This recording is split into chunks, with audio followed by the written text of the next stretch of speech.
Hi. So tonight for Storytime Saturday night, I told everyone that if they asked questions, I'd get you to answer them. Well, I'll try. Okay? Let's see here.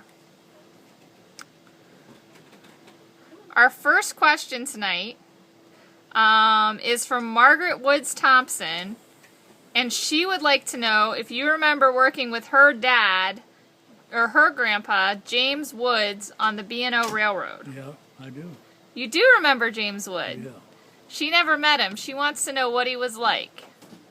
Well, he was, I don't know, it's been a long time since I've seen him, and I don't know whether I could describe him or not, but I definitely remember him. You remember him? Was he a funny guy? Yeah, most railroaders are.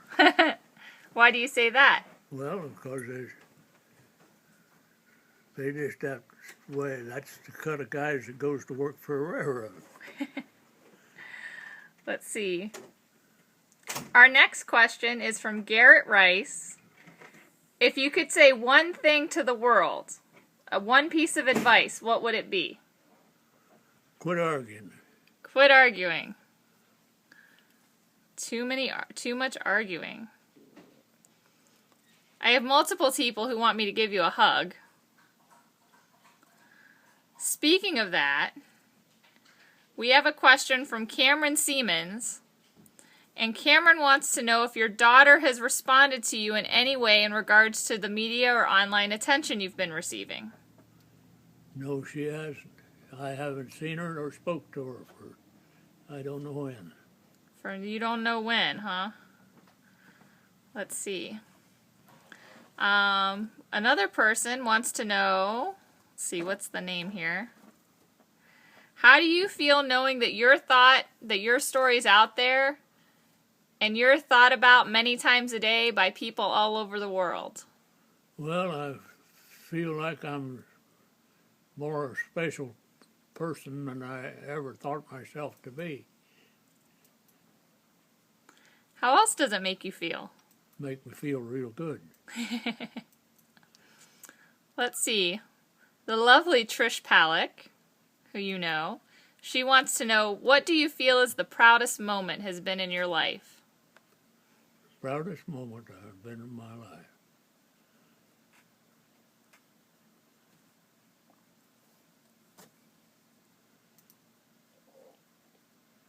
I don't know. Well, pick one of them. When I wore an army uniform home and knew I could take it off and hang it up. So when you got to wear it home but put it away. Janice Francis wants to know, what's your earliest memory?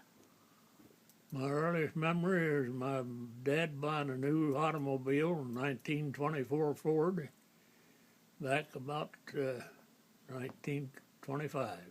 Oh, what do you remember about it? I remember him driving home in that car. I couldn't believe it. Do you remember what color it was? Yeah, Henry Ford could give you any color you wanted as long as you wanted black. Let's see here. Monica Harris Kressler says, I don't have a question, but I want to thank him for his service to this great nation. I had 14 million of them helping me. Sometimes I wonder why I couldn't do it all by myself, but I did. Sandra Cantu asks, what unit were you in? What year? I was in the Quartermaster Corps. And where were you stationed? I was stationed in Attu Island. And where's Attu for our listeners who don't know where it is? There's a chain of islands going out from the main peninsula of Alaska, and the last one out there is Attu. It's the closest one to Japan. How far away from Japan is it? Well, it's a lot closer to Japan than it is to Anchorage, Alaska. I don't know. It takes a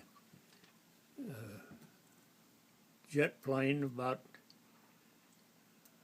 No, I didn't have jet planes. The fighter plane, about 30 minutes to fly it. Let's see. Melissa Johnson asks, what advice can you give young adults? Stay sober. Bless you. Sorry. So stay sober? Yep. Here you were asking for whiskey earlier. Well, I didn't say you had to stop drinking. I just said stay sober. There's a time to start and there's a time to quit. You just got to know. Let's see. The Aleutian Island I don't know if I'm going to say this name right. Jolie Rainwater says, the Aleutian campaign is a forgotten part of World War II, and the men who served have stories that everyone should hear. And Alaskans like myself are more than eager to hear. So you have a fan from Alaska who knows right where the Aleutian Islands are. At Two Island, when it was infested with Japanese, was the first time that enemy troops had occupied American territory since the War of 1812. And we were sent to Cold Bay, Alaska, and went through a training exercise and loaded onto a ship, and we hit the blow that they felt around the world. And did you evict the Japanese? Generally, we exterminated them. Oh, well. Hopefully an eviction is good enough. Well, not in our case, though. Let's see.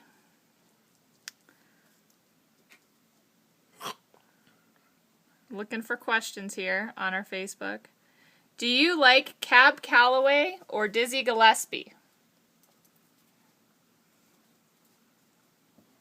I think those are musicians from way back when.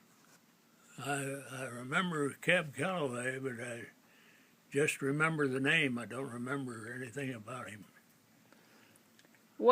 Diana McCartney wants to know, what is your favorite fast food? Fast food, hamburger. Let's see.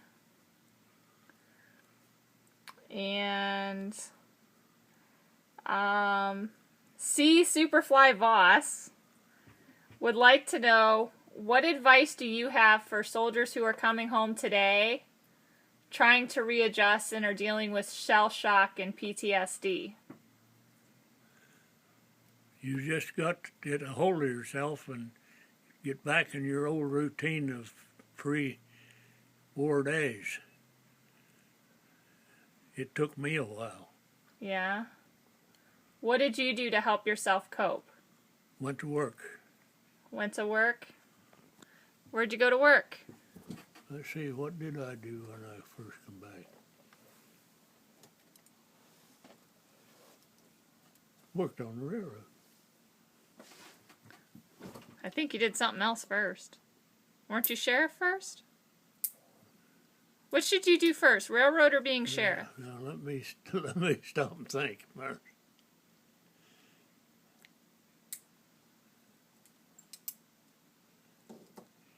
I guess you're right. I sheriff first. Wait a minute. Did you just tell me I was right? Yeah. Yeah. Wow. I'll always tell you when you're right. Just doesn't happen often? I didn't say that. Jen Wilson wants to know, what is your fondest memory of the house you built? Well, I am sitting in it right now. And the fondest memory I think I had of it is the day I got the roof on. It wouldn't leak. Did you put the roof on yourself? Yep. How long did that take you? About 2 days. Oh. So once the roof was on, the house was ready for you, huh? No, there's a lot of work to be done inside. but you had the roof on. Let's see.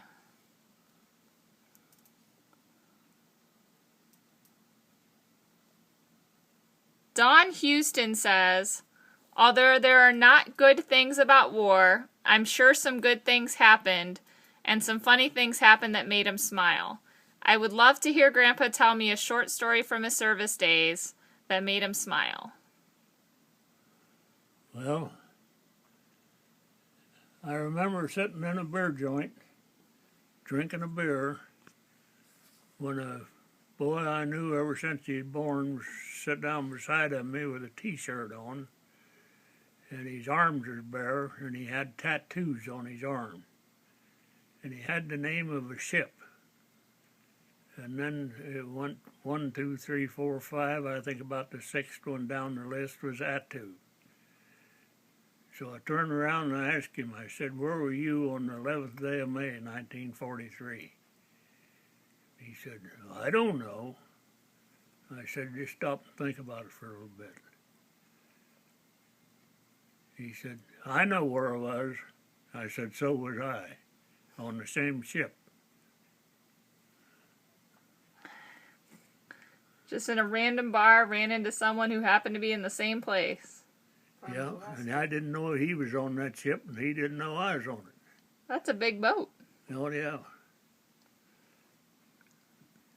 Let's see. It made a lot of noise when them guns went off. This is true. All right. Well, we have 11 minutes, and I don't know how long YouTube will let us have. So we're going to call it time for Storytime Saturday night. Any last thing you'd want to say to all the Grandpa John J. Potter fans out there? What? Wave goodbye. Anything you want to say to your fans out there before we sign off? Good night, and God bless you.